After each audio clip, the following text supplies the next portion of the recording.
Hello everyone, welcome to History and Culture. On October 14, 2001, Zhang Xueliang passed away in Honolulu, USA, at the age of 101. As a figure full of controversy throughout his life, his death sparked many discussions.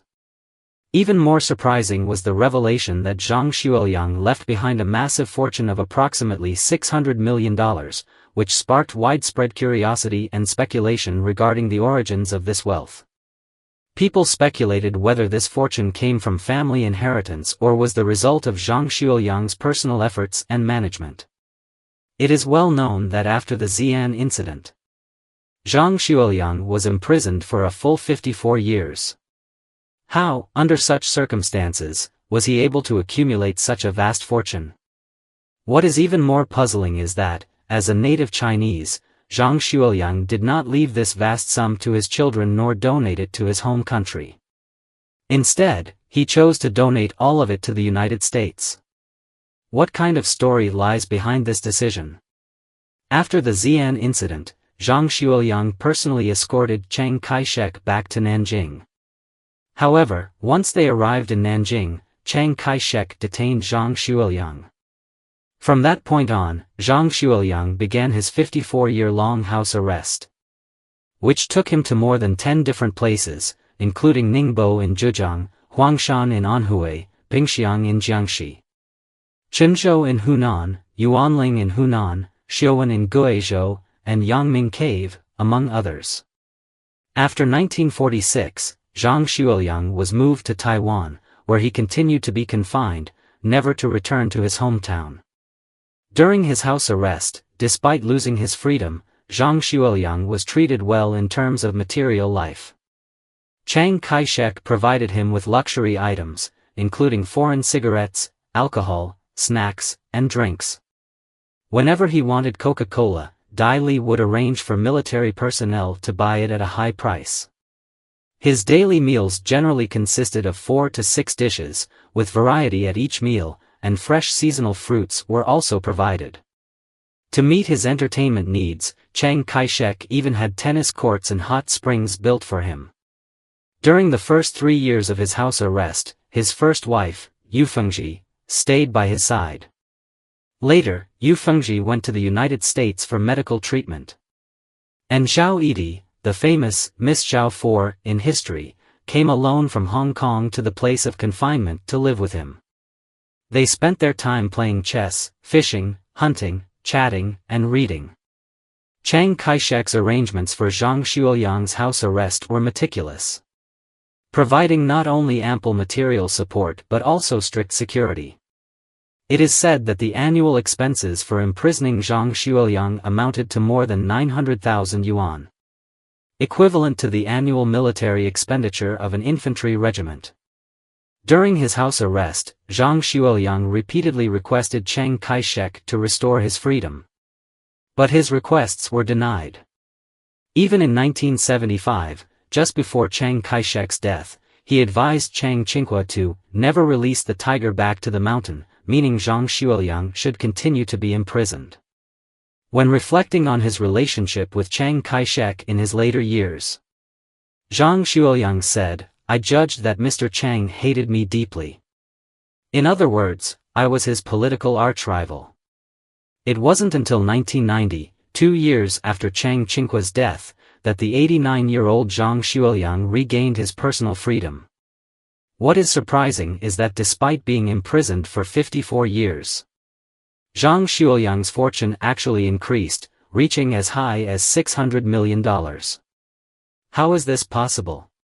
According to relevant historians, Zhang Xueliang's immense wealth mainly came from 2 sources. First, a small portion of the family inheritance left by his father, Zhang Xueliang. Although Chiang Kai-shek had imprisoned Zhang Xueliang for more than half a century, he did not touch his personal property, likely for public relations reasons.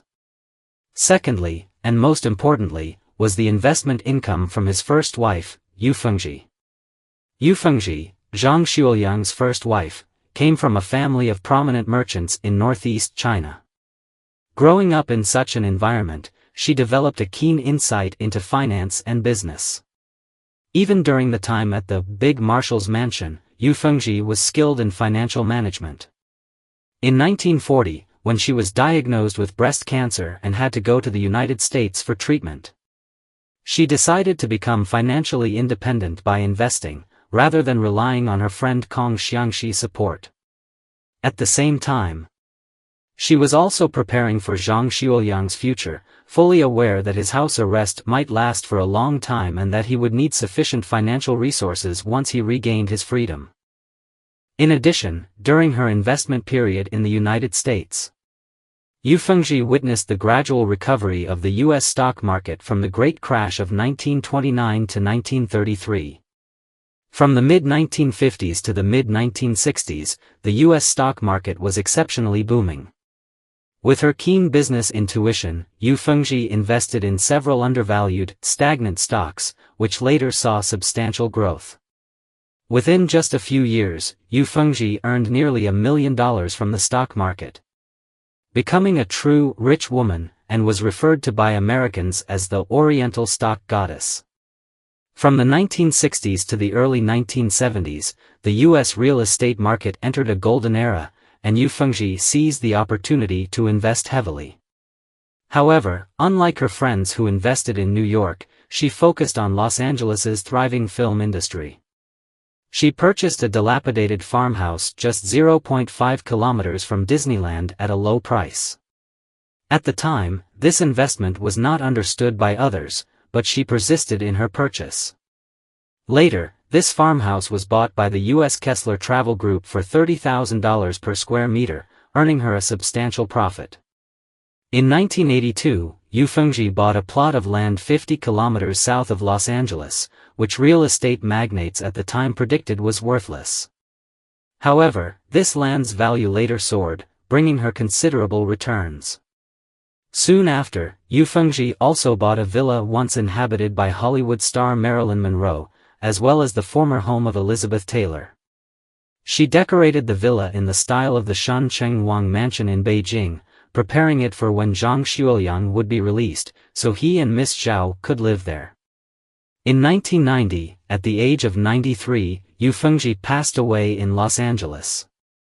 Before her death, she left her entire fortune to Zhang Xueliang and spent a large sum purchasing a burial plot for both of them. Her final words were, "Though we were not united in life, we shall be together in death." However, after Zhang Xueliang regained his freedom, he said, "I accepted the money, but I cannot be buried with her." Despite waiting for half a lifetime, planning meticulously for her, Zhang Xueliang ultimately let down his original wife. He lamented, "In this life, I owe it to Fengzhi." 3 years after regaining his freedom, Zhang Xueliang and his wife Zhao Yidi decided to leave Taiwan, where they had lived in seclusion for over 40 years, and moved to Hawaii, United States. With its pleasant climate, beautiful scenery, and peaceful surroundings, they spent their last peaceful years there. Given their distance from conflict and their wealth, they lived quite comfortably. It's worth mentioning, however, why Zhang Xueliang decided to donate his $600 million fortune to the United States. In 2001, Zhang Xueliang passed away in Hawaii at the age of 101. Before his death, he gazed out the window, seemingly looking far away, perhaps toward his long-missed northeastern hometown. Everyone knew Zhang Xueliang yearned to return to his homeland, and in his later years, he often expressed his longing for the Northeast. He wrote in his memoirs, "When I left the Northeast, I knew the road back was uncertain, but I never imagined that this parting would be for life." However, unexpectedly, despite his deep longing for his hometown, Zhang Xueliang decided to donate his estate, worth approximately $600 million, entirely to Columbia University in the United States. Why did he make this decision? This brings us to the connection between Columbia University and Zhang Xueliang. When Zhang Xueliang first arrived in the U.S., Columbia University had sent people to approach him multiple times, hoping he would participate in their oral history project.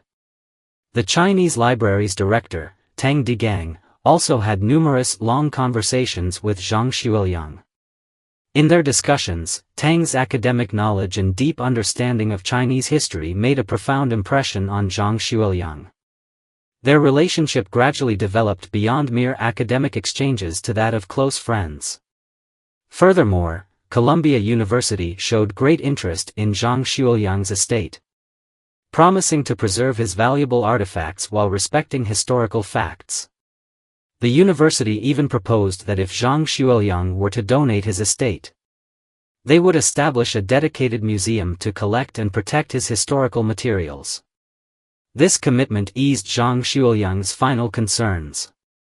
Therefore, Zhang Xueliang decided to donate his entire fortune to Columbia University. This decision not only ensured the proper preservation of some of his valuable artifacts but also allowed more Americans to learn about China's history and culture. In addition, Zhang Xueliang had 4 important considerations in making this decision. Gratitude to America. Zhang Xueliang spent his later years in the U.S., enjoying a relatively free and peaceful life. He was grateful for the living conditions and medical care there, which led him to decide to donate his estate to America. Avoiding political risk. At the time, relations between Taiwan and the mainland were still tense. Zhang Xueliang worried that donating his fortune to either side could spark political controversy and bring unnecessary trouble. To avoid such situations, he chose a neutral place, Columbia University in the United States. Convenience of the donation. Since most of his estate was located in the U.S., the donation process was relatively simple. This was a practical consideration, as handling the donation procedures in the U.S. was easier than dealing with a cross-border donation, avoiding complex procedures. Considering his children's situation, Zhang Xueliang's children had grown up in the U.S. and had limited understanding of Chinese traditional culture and art. Zhao Yidi also supported Zhang Xueliang's decision, believing that leaving such a large fortune to the children might not only cause disputes among them but also attract external greed. Therefore, donating the estate to a neutral and capable academic institution seemed like a more suitable choice. After receiving the donation, Columbia University fulfilled its promise by not only preserving Zhang Xueliang's artifacts but also holding regular exhibitions and academic seminars, allowing the valuable historical materials to serve a greater purpose. This was likely the outcome Zhang Xueliang most hoped for. This is the History and Culture channel. Liking and subscribing are the greatest help and support to us. Thank you everyone and see you in the next time.